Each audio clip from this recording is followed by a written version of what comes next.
people don't like to look themselves in the mirror. That's the hardest thing to do. It's to critique yourself rather than pointing the finger.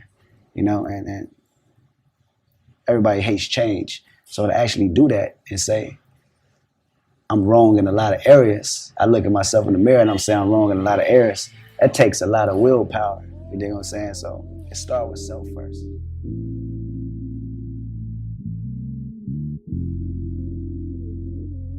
Welcome to the Kings and Queens podcast, where we enter the minds of leaders with a vision and learn why greatness truly resides within each and every single one of us. Recognizing the kings and queens of the world one voice at a time, here's your host, King Lapo.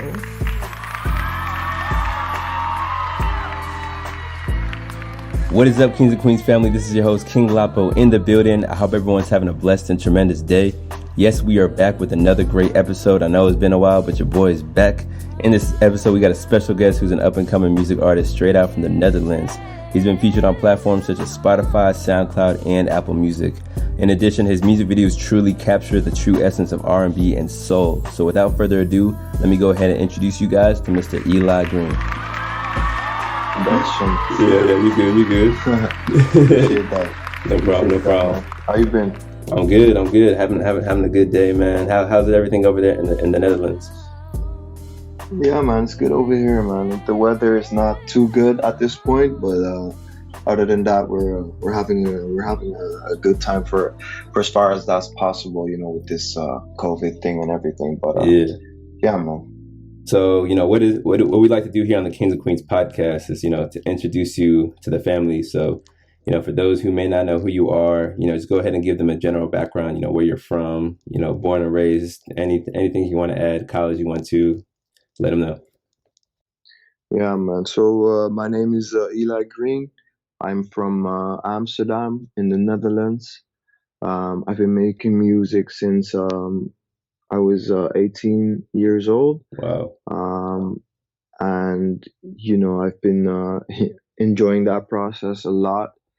I've during my the process of building my career, I also went to school. I did my HNDs in communication and multimedia design. Okay. So yeah, man, that's what I graduated in. Nice. So that's more of it's more on the side of marketing and making sure that digitally your product is being communicated in the proper way to your target audience and the people that you want to have them engage with whatever you have to offer. Mm-hmm. And so I think that's something that I never intentionally did that study with the the motivation of being able to combine that with my music. But now that I'm doing this for a long time already, and I'm noticing how important it is to actually have a good digital branding. Yeah. I'm seeing that this study has helped me quite a bit, so I'm grateful for that, and having been able to graduate. That's good. And yeah, man. So yeah, that's basically me in a nutshell. Yeah. Okay, nice, man. So, I'm sure the Kings and Queens family tuning in right now, they're excited to hear your story. So, we're gonna go ahead and jump into it. So, right now, music that you're currently pursuing, is that something that you're doing like for a living right now, or is it something that you're doing on the side, balancing with like work or something? Kind of let them know a little bit about that. Yeah, man. So of course, my ambition is to be able to do this full time. Mm-hmm. But at this point, it is something that I am doing on the side, even though it doesn't feel that way because I'm busy with this like on an everyday basis. I do believe that if it's something that I really want to achieve, then it's something that I need to pursue like on a daily basis. Yeah. And so that's really what I'm doing. But other than that, I'm working I'm working full time. Okay. And Yeah, man, it's finding the time and energy that I Yeah. have left in a day to actually do what it is that I really want to achieve, and that is making it into the music for on long term. I feel that. I feel that. Yeah, So, how yeah. what was the point or the moment I could say when you knew that music is something that you wanted to pursue? How did you know that? Because you said you started writing or singing, at 18. Was it at that point, or it's kind of always been in you that you knew you kind of wanted to pursue this? I remember um my granddad. He would come and visit um me sometimes in Holland, Hmm. and my granddad he's Nigerian. So he would ask me sometimes, what I wanted to be when I grew up, Okay. and I knew at that point that he would only be able to hear three answers that he would be okay with, Yeah. which is a doctor, Yep. You already know. engineer, or I forget that third. Lawyer, maybe. A lawyer. Yeah, yeah, yeah. That's the one. That's the one. They only give you three So options. Crazy. three options, bro. Anything else, just don't even mention Right. any other thing that you wanna pursue, because it's not fit into his beliefs. But Hmm. I just told him at that point, like, I wanted to be a doctor, even though I felt that that's not what I wanted to do. I Hmm. always knew that I wanted, at that stage, I wanted to do something in entertainment. Hmm. What exactly that was, I didn't know yet. I did know that I really liked acting, and Okay. that was something that I don't know. It just clicked when I saw movies and stuff. Yeah. And then later on, when I became older, I really started, like when I was 13, 14, that interest in music started to really, really cultivate inside me. And then, when I was like 16, 17, I decided, no, when I was 15, I remember first Hmm. recording my own voice over like a Tyrese beat, a Tyrese instrumental Yeah. on this old computer with these, like, very, these office headphones Oh, yeah, yeah, yeah. that you would only use for like Skype calls, or conference meetings, or Hmm. anything work related. That's what you would use it for. But other than that, you don't use it. But I just decided to just record a song on it just for fun with my sister. Most definitely. Um, and the first time I heard that, I was like, wow. I don't know, something just lit up inside me, I guess. And then Hmm. from that moment on, I knew, like, okay, I wanted to do something with music, and Mm. yeah, man, that's what I just started to pursue it. And at first it was just for fun, but then the idea and the dream just became more vivid, and Yeah. I just started to seriously pursue it. I Yeah. like that. I like that. I always tell because a friend of mine, we kind of had this discussion the other day, and just kind of like how you just said, something like lit up, from inside you that you kind of knew that, okay, like this is what I want to pursue.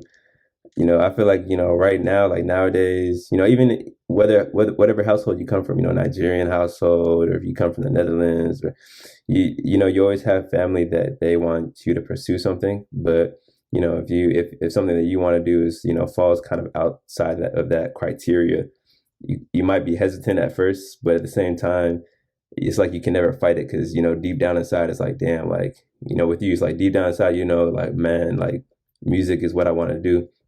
So it's Yeah, like man. you can't escape that feeling, and I feel like it's kind of we should be kind of grateful to have that feeling because there's a lot of people who don't even know what their passion is, or they don't have that feeling with something, or they haven't found True, it. They haven't found it yet. true, So I feel true. like especially nowadays with all the technology we have, and nothing's impossible. You have a lot of music artists, you have a lot of people, whatever it is they want to be models, sports.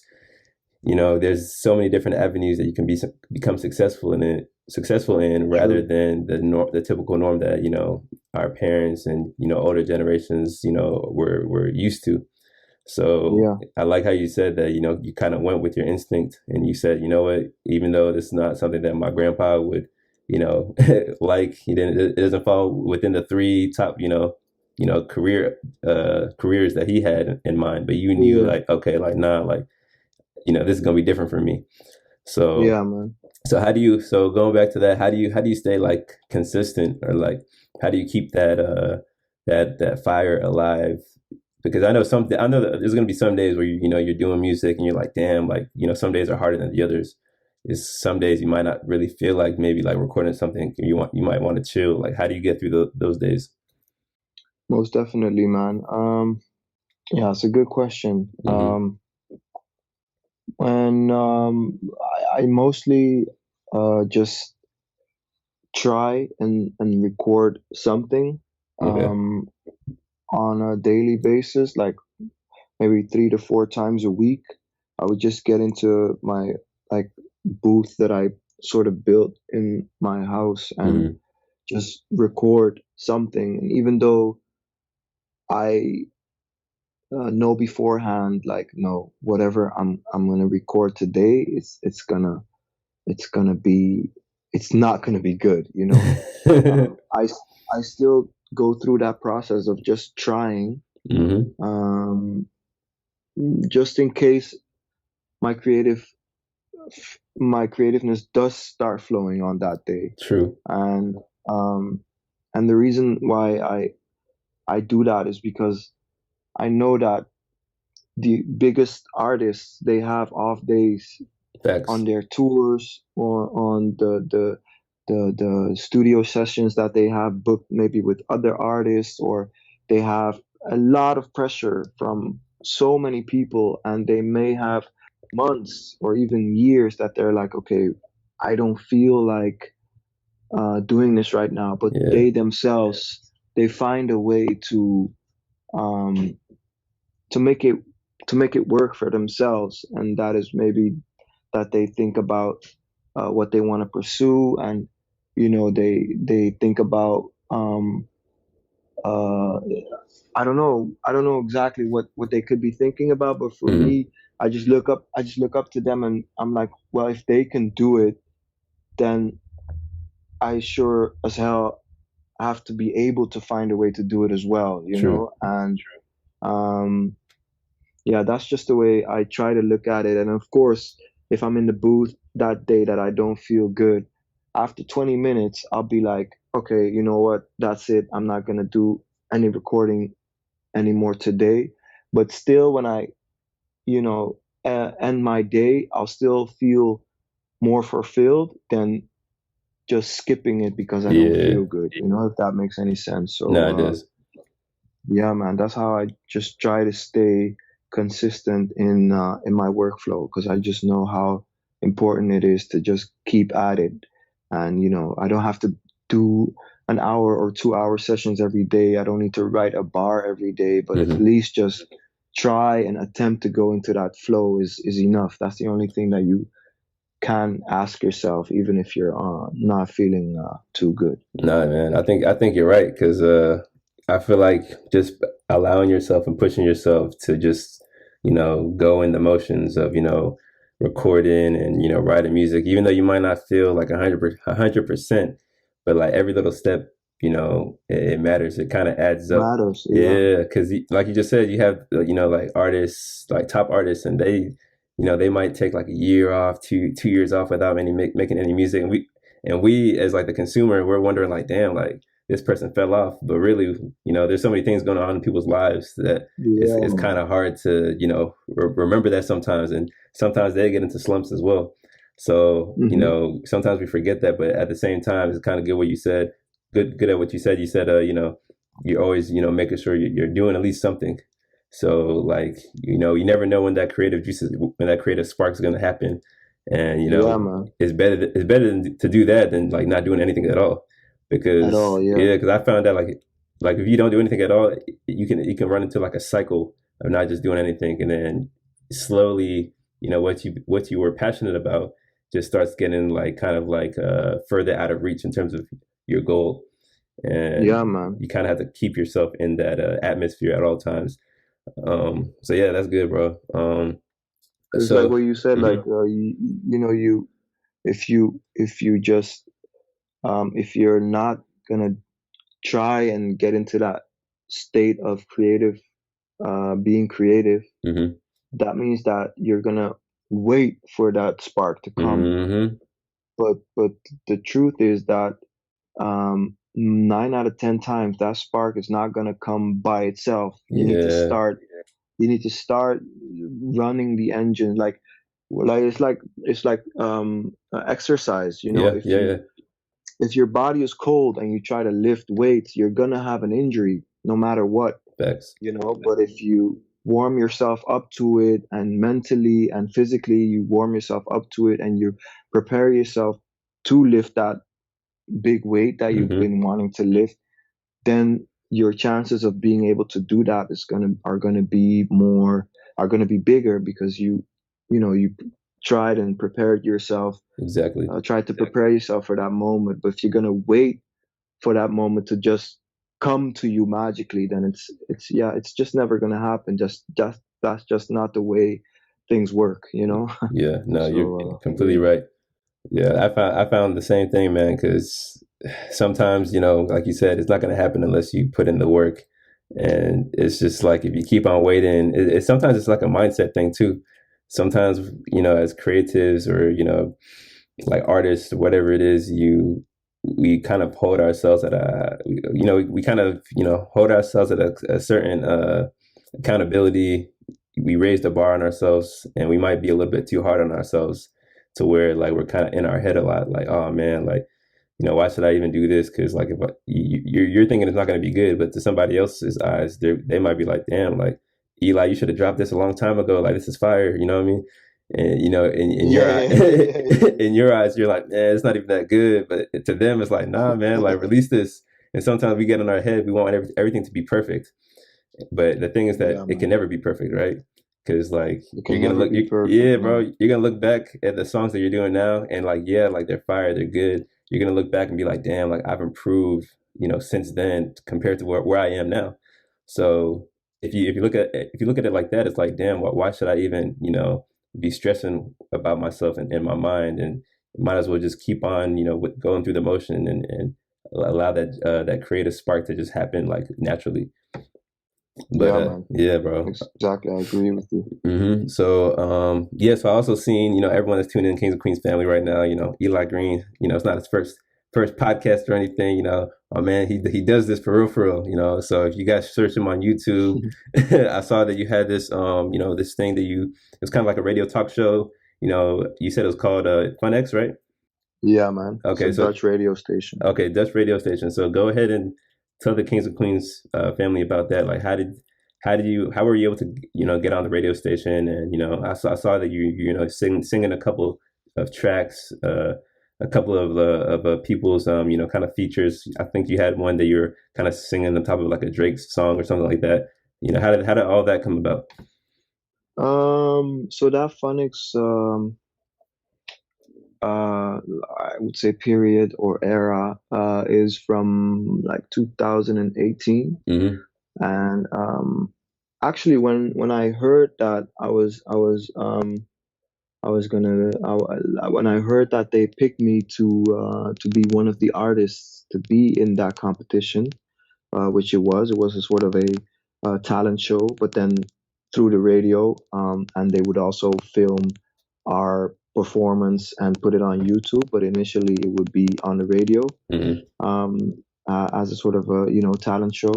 When I got the call, saying that they had selected me to be one of the artists to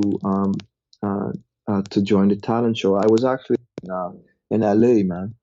Oh, really? That was yeah, man. I was in LA on a holiday with friends of mine. We were on a road trip, and I think at that point I was actually in Santa Monica, Mm-hmm. um, or Santa Barbara. I can't really remember where exactly, but I do know that it was in a it was in a Motel 6.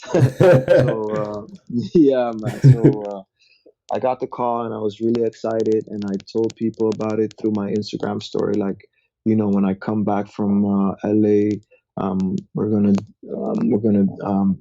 participate in this talent show. And so I came back, and then a month later we started the recording, and yeah, man, it was a lot of fun for me. Um, I got to do the songs that you mentioned live. At first, I did my own single, "Do That Dance" live, Okay. and then in the second and third round, we got the assignment to actually remix a song and do a complete cover of another song. And I so see. I chose that Bad Bunny and Drake song, Yeah, yeah, Mia. yeah. And then for my third round, I thought, let me just try and do something radical, and I chose the beat from "Don't Stop Till You Get Oh Enough" from yeah, Michael from Jackson. Michael Jackson, Yes, and sir. I tried to do my own version of that. And looking back at it, I'm gonna be honest with you, it is somewhat cringe if I look back at it. But it's something that's from 3 years ago, and after that competition, I really started looking at myself like, okay, what is my own sound? What is Mm, my own sound that I want to communicate to the world? And I didn't really have my own sound yet, and okay. that's why I think looking back at it, I think that's why I did not win the competition, and I wasn't able to win the jury over, because I was doing I was trying all kinds of lanes, Mm, and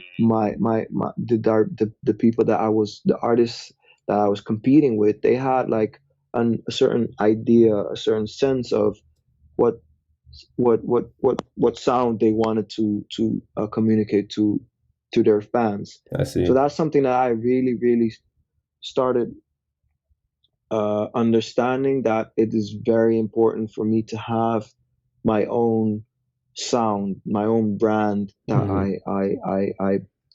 I run with, Yeah, And it was after that competition that I was like, okay, I need to really go back to the drawing board and find out what my own sound is. And I during that competition, I made it through to the semifinals, nice. and I was really happy about it. But that's something that I really learned from participating in that contest, like Mm, finding my own sound. And now I'm happy to say that I did. that's So I'm good. grateful for being able to enter that competition. Yeah, yeah. I think that's probably one of the hardest things as an artist, especially coming up, because you have so many artists now. So it's like, damn, how are you gonna set yourself apart amongst everybody else? You don't want to sound like everybody else, right? So it's kind of you have to find like your own sound, like you said, so that you're not sounding like these other artists. So people when they hear you, they're like, oh no, that's Eli Green. Like they already Yeah, know. man. As soon as they hear you, it's like, oh yeah, that's Eli. Like I already know. Yeah, It's not yeah, Drake. man. It's not somebody else. No, They, man. they know right from the jump, and that's kind of good too because I feel like it goes back into kind of anything you want to pursue. I feel like we have to kind of find our own lane, and then once you Yeah, find your own lane, find your own sound, and you become successful in that, then you can kind of start trying different things. Because if you look at it like for example, we'll use Drake as an example, right? Like when Drake started, how he was rapping. Drake's a completely different rapper from when he started now and how he is now in terms of rapping yeah, and singing and everything like that. Because remember, he was really the yeah, first man. one that was kind of like rapping and singing, and Yeah, then man. and so like how he was able to become creative in that, and now you have him. He's jumping on UK artists tracks, and Yeah, man. he has the whole accent and everything like that, and then you got him you got him sound Jamaican and all that stuff. It's like man, it's Yeah. like it's like damn, he's doing a Yeah, lot. man. But if he started Yeah, doing that, people would have been like, man, this guy's trying to sound like everybody else. But it's like he's already established himself as Drake from the beginning. So now he's yeah, kind of man. able to try different things, and it's kind of cool Try seeing that different. too. Yeah. So I think with you, it's kind of the same thing. Like right now, you found your sound, and then as you become better, and more successful, you're gonna be able to tap into different things. So I kind of want to Yeah, segue into exactly. that because you're Nigerian too. So Yeah, how do you plan to kind of like elevate your music and tap into like the Nigerian community and market and things like that? man. Good question, bro. The thing with the Nigerian music right now is that it's very, very popular. Hmm. Um, and I like it.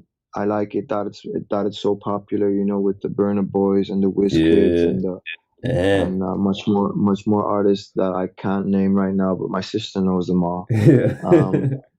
It's a very popular sound, but it's a certain type of sound. hmm And me myself, I noticed that I don't really listen to that certain type of sound right now. If I do hear it though in the club, or when hmm my sister plays it, or when it's a part of a playlist that I'm listening to, I hmm always vibe to it. You know, I Yeah. always vibe to those drums, and you know, to the way that the artists use their vocals on it to without too much effort, just make it, you know, sound so vibey. You know what I'm Yeah. saying? So Yeah. um, it's really really nice. Only the thing is that it's not something that I myself would directly listen to. I'm more of a Party Next Door, Black, I like that. uh, I like that. Drake, Kendrick Lamar Okay. vibe, you know. But I do really, really at a later point, like where you said, once I've established my own sound, and hmm once people have established me and linked me to a certain sound, I'll be able to actually segue into different sounds, and with that, I'll have the reach to be able to contact producers and say like, look, I'm Nigerian myself.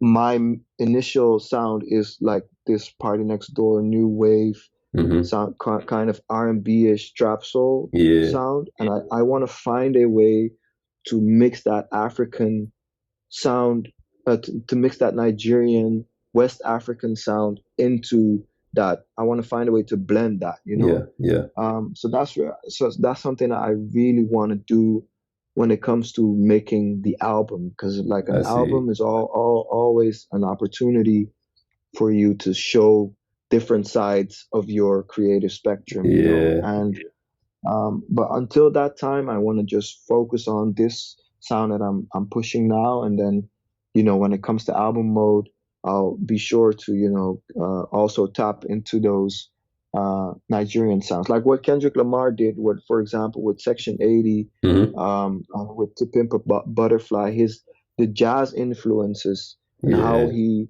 mixed that with trap and hip hop. It was beautiful, man. Yeah. It was so unique, and that's something that I really want to do I see. in the future. I Yeah. like that. Yeah. And to be honest, I think that's what really sets apart, artists from, everyone else. I think that's really when you can do that and become very successful and fluid with it, that's when it like kind of puts yourself on the map. Like you become kind of, more iconic in your role as an artist, because people Hmm. see, the diversity, people like that too. Like once you get to that point, like I'm telling you right now, like people in Nigeria, they're gonna love you because they're like, damn, like this guy's from the Netherlands and he's Nigerian too, and he's able to relate to us in terms of his sound, keeping that party next door, like vibe that you have, but also kind of like when you find when you are able to kind of like combine it with the Nigerian Afro beats kind of thing too, that's gonna be something special, Yeah,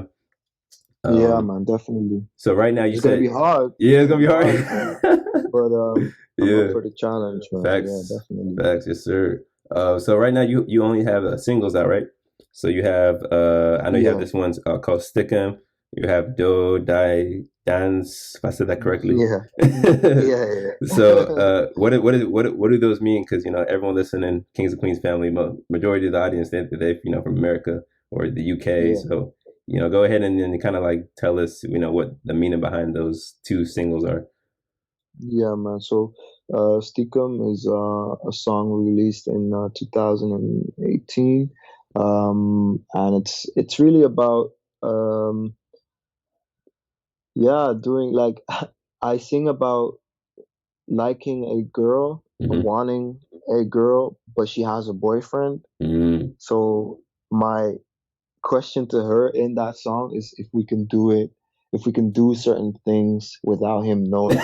Uh, Oh my God. yeah, yeah, that's really the essence of that Yeah, song. So Stickum yeah. is like sneaky, like do it and doing, but not necessarily very sexual, but like, I see. giving signs and stuff like that. Not that we're really that she's cheating. Yeah.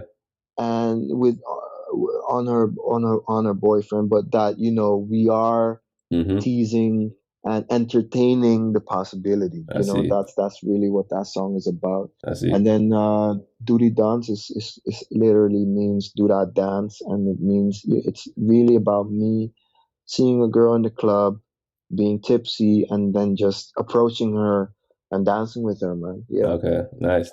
So then fast forward into your newest single called "Bad." You know, how did that come about? How was your because this one, when someone hears it, it's kind of like has like a kind of rap vibe to it as well. How did you want to portray that to people listening to you? Bad is really it's also like related to like women, but it really stands for like bad women, like in every sense of the word, independent women that are on their grind, and they know what their worth is, and they're hustling and they're trying to get their money. But they also acknowledge the fact that they're human beings who like to engage sexually with guys and be beyond that tip as well, and be do stuff that are related to those things. I don't know how in how explicit I can be in this podcast, but yeah, man, that's essentially what it's about. We and that's what I sing about in this song. Yeah, man. So that's yeah. So I know we got a lot of females. Definitely gonna be females listening to this podcast right now, and they probably they're probably like, "Ooh, Eli, he from Amsterdam. Like, I want to hear him talk a little Dutch." Like, so in your music, you have majority, you're speaking, in your language Dutch, right? And not too much. I think you do mix a little bit of English in there, right? Sometimes. Yeah. Okay, so if you can give us, I guess from let's go with the single "Bad." If you can give us like a line or a verse from there, where you're kind of speaking Dutch, so everyone can kind of like hear, Oh no, bad is fully English. Bad is fully English. Yeah, okay, man. So give me any other single then. Yeah, man. Okay, cool. So it's it goes like ik denk aan de spanning die we geven. Zij belt, want ze is nu home alone. Dus nu denk ik aan haar bil en aan haar benen, yeah. Veel vaart, linkerbaan naar waar ze woont. Ik zit met mijn hoofd bij wat we deden. Al die dingen staan ook op mijn phone. Dit keer wil ze nog iets langer zweten, eten. Ze likt het op een super hoog niveau. So that's the first verse from Mood. Jeez, hey, that's good. I already know Kxngs Queens family going crazy right now. We're gonna start there, and then after like towards the outro for everyone tuning in, I'm gonna play "Bad" as the outro so people can hear that too, right? So nice. Yeah. But that was good, man. I see what you're talking about. You have that Party Next Door kind of smooth R&B vibe to it. So I'm gonna ask you this: like the people, like what are like some like artists that inspire you? So I'm assuming Party Next Door, but like what are some other artists that kind of like inspire you? In general, when I look at delivery, tone of voice, brand, morals, values, then Kendrick Lamar is by far my biggest example. Thank you. Just because of the way he portrays himself, the way he carries himself, without any effort at all. He's able to communicate his language and the way he views the world, and his ability to self-reflect is impeccable, man. It's something that every artist can learn from,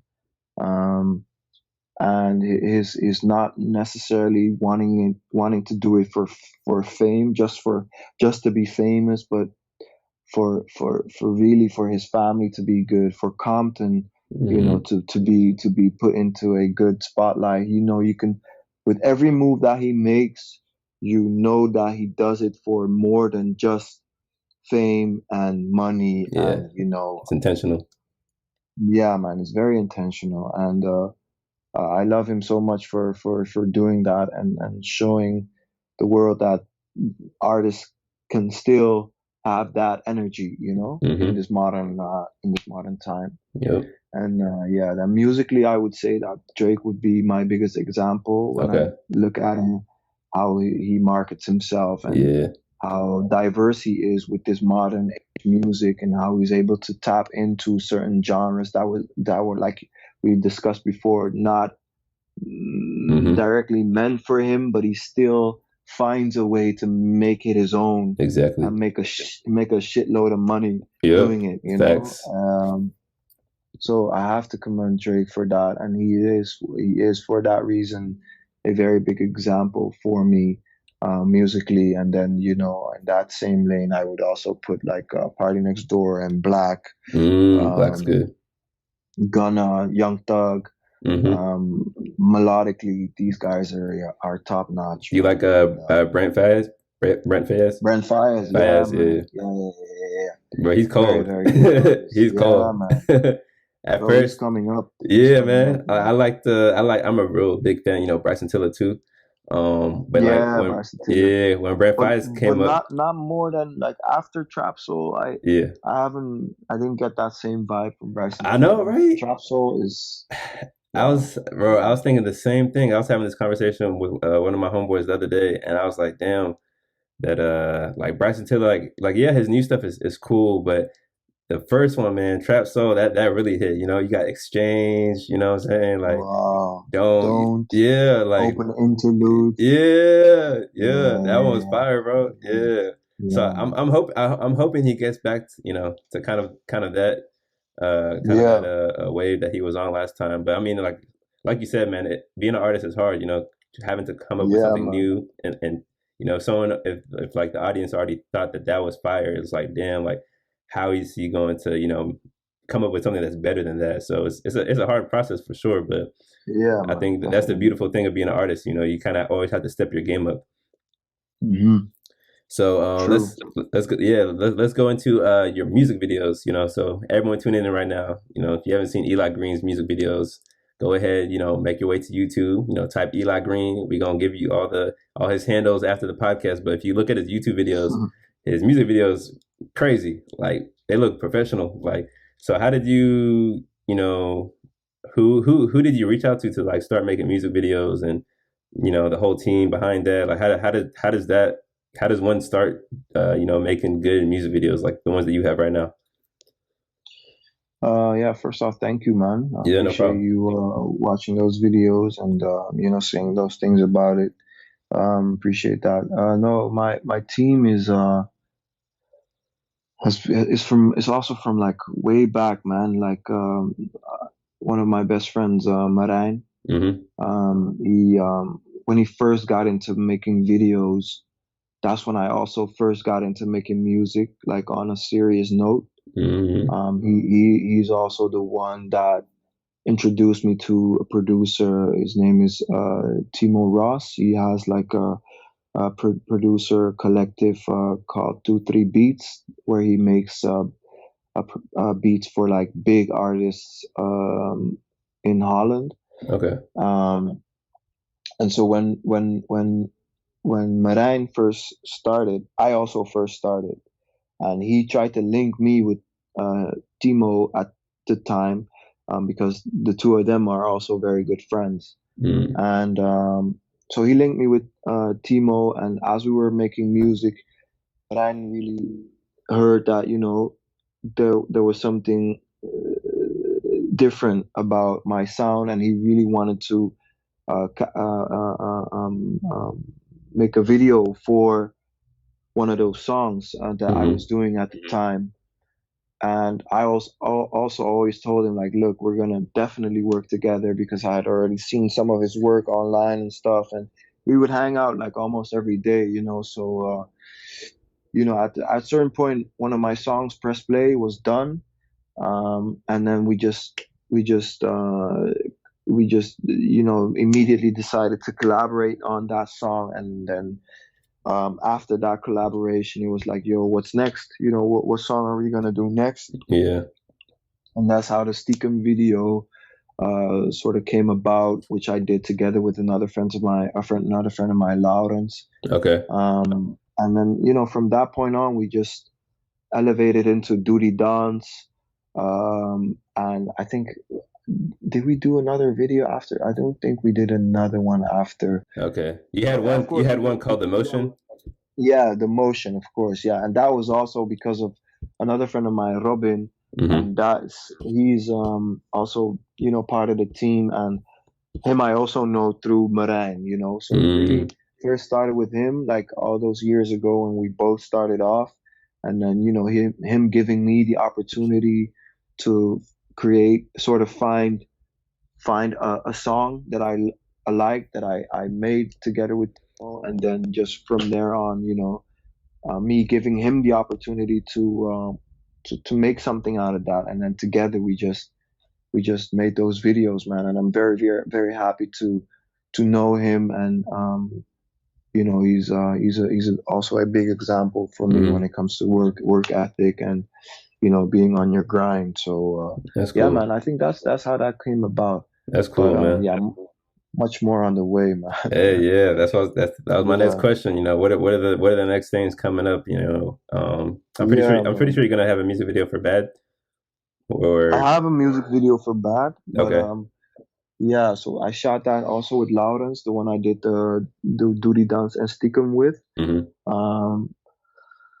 I'm very happy with the end result, but I know that at this stage, Instagram is the way to go for me. So what I did is just I chopped up the whole video and made sure that, you know, it was gonna look good on Instagram. I took the good part and then put that on Instagram as a sort of a promotion. Okay. Then I used another part to sort of make that, you know, video that you see when you sometimes play a song on Spotify. That video that I used some of the images of the video to actually make that that image, that moving image that you see on Spotify.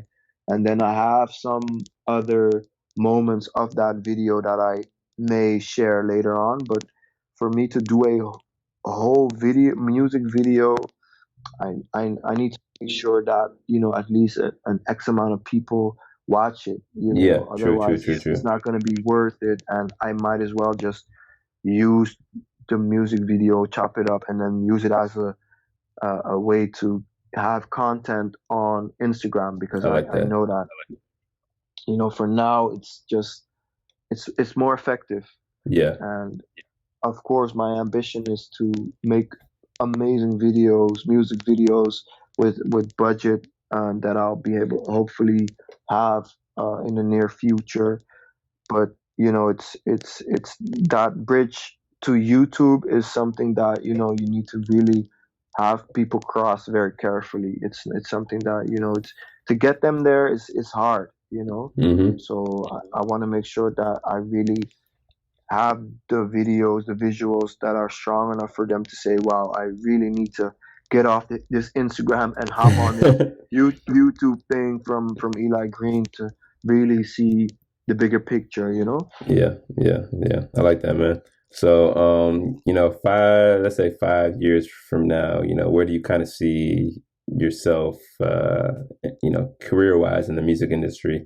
You know, what kind of people would you like to meet? Or, you know, if you want to have a feature with somebody, you know, I'm not sure of any, you know, artists out there in Netherlands per se, but maybe if there's an artist that you want to collab with out there that you want to maybe say, or maybe in the US or in the UK, you know, where's your mindset at, you know, 5 years from now?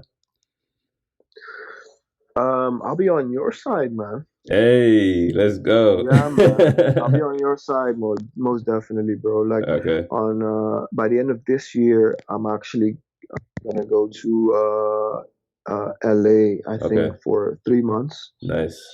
To just explore, man, to broaden my horizons, to build my network, Mm-hmm.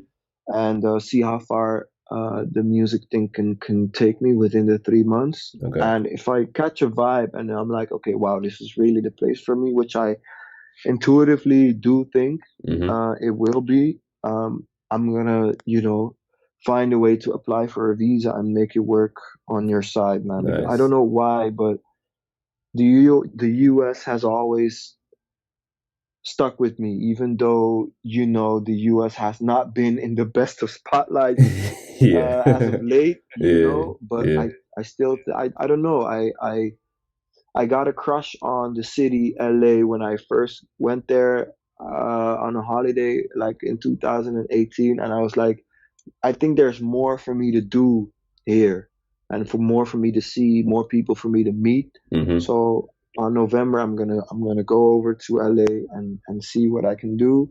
If I catch a vibe, bro, I'm gonna be there for long term, man, and make it work on Hey. that side of the equator. Hey, nice, nice. Hey, let me know whenever you out to LA, man, because I'm probably gonna, I'm probably gonna try to go too. I want to, have some like shoots out there and stuff like that, so we can definitely link up.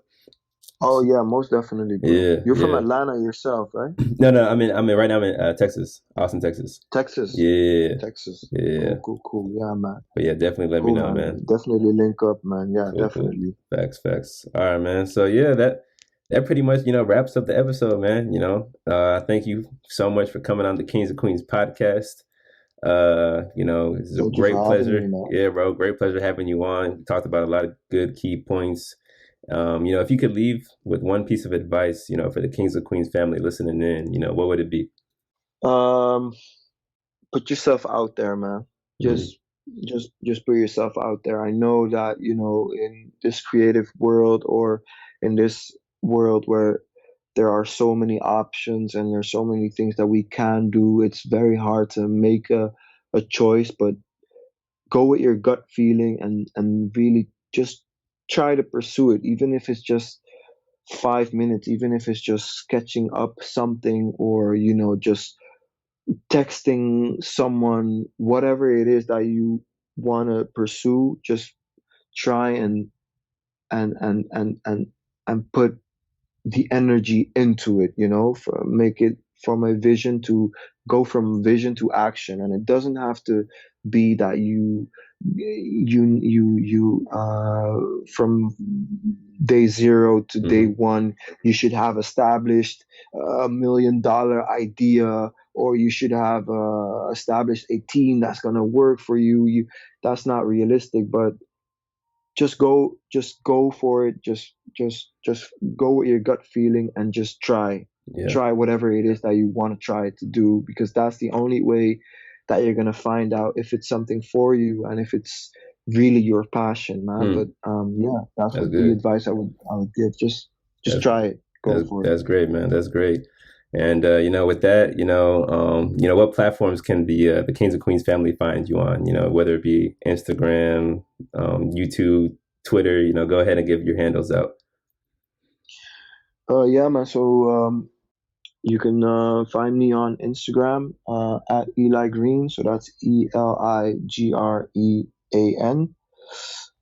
Yeah, man, hit me up on there. Send me a DM saying that you heard me through Kings and Queens, so we can chat up. Yes, sir. We can chat it up. Yep. Yeah, man, that's where I'll be most of the time. And yeah, man, let's link up through there, Okay. bro. I want to thank you also for being an amazing host. And I really enjoyed doing this podcast. I appreciate I it, feel man. that we could have a much longer conversation, I but know. for this podcast, we will just put a pin in it for now. Yeah. But yeah, man, I definitely I'm definitely catching a vibe. So Hey, appreciate thank it, you, man. man. Appreciate that. Hey, no problem, no problem. And everyone here with the Kings and Queens family and myself, we wish you nothing but the best and success along your journey. You're definitely a king in the making, which is why you're on the Kings and Queens podcast. And like you said, yeah, man, keep being consistent, keep posting on Instagram, because you're a music artist. You want people to look at your page and they're like, oh man, like he's doing this, this, and this. So like the things that you're doing with the music video, like you said, posting those snippets so people are allowed to see, and then going to get them to go to YouTube and find out more about you. Exposure is the best thing. Selling your brand, that's the most important thing. So once people get a good understanding of who Eli Grean is, you're gonna get a lot of people to start rocking with you, bro. So yeah, keep it up. Thank you, man. Yeah, no problem. Thank you, man. Appreciate it. Facts. You too, man. Good luck on this journey, man. I'm sure you'll embark in some beautiful things soon. Thank you, man. I really appreciate it. And with that, Kings and Queens family, I hope you all enjoyed this episode. And remember, you can find each episode on either SoundCloud or Apple Podcasts. Make sure you leave a 5-star review, and definitely helps. So episode 22, Eli Grean, we out, and that's it. She said she bougie, I said that's the reason I know you. She said I like you, I want you, and don't even know you. Bending it over, she bending it like she's supposed to. She want me to lead, she submissive, she bad and she grown. Baby, she bad to the bone. So bad I watch how she walk up the stairs. So bad she want me to pull on her hair. Told her to put it up high in the air. Baby, she fine, I make her wet. Adrenaline rushing through both of my legs. She said it's my turn, so sit down and relax. Baby, she bad, I call her bad, yeah.